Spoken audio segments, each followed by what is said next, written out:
They call it supervision. What it's done for me is it's provided me the ability to find colour and value on a palette instantaneously.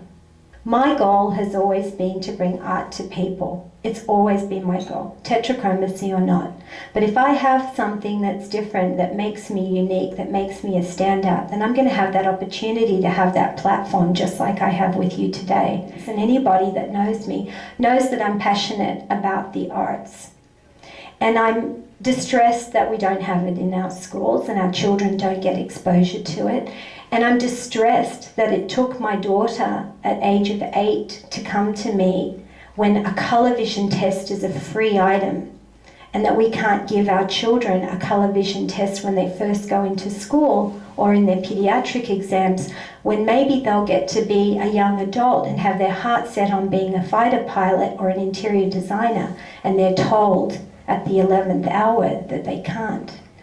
I'm passionate about making a difference with the arts, and anybody who knows, and this is where you see me just get on my soapbox because I just got a little bit higher. And if anybody knows me well, they'll know that I'm determined to do it, okay? So I really want to see the arts respected.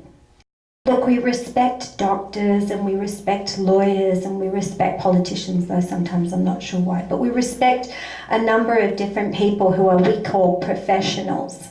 They did their work, they got their degrees, they worked hard their entire life, and we respect them and we give them money and we do all kinds of things because we respect them. But the poor old arts and the artist, you know, all of a sudden that's not a respectable position. It's not something that affords a financial gain. Well, I believe that, and as Steve Jobs and as many other people who've been creative in our world, and if we look at some of the things in our world that have benefited us, we can look back and find some kind of thread, some kind of base that comes from creativity and personal creativity. I've seen it happen. I've seen it with my own eyes. I've seen lives changed because somebody who was a real estate agent or a grandma or the head of the CEO of a company have come in and picked up a paintbrush. It's meditative. You can lose yourself in it. I have doctors that take classes because it lowers their blood pressure. They become much happier. They become much happier in their lives. They become much happier with the people that love them. They're able to feel a greater sense of self-worth. And when you think, well, why is that? Where did that happen? How did that happen? Okay. Well, we all started out doing it. There's not one of you in this room that your mum and dad didn't hang a picture of yours when you were little. Maybe it was a chubby Crayola picture, or maybe it was a finger paint. It might have just been some mud splattered on a piece of paper, and they hung it up on the fridge with pride. And they said, look what my child did, isn't that beautiful?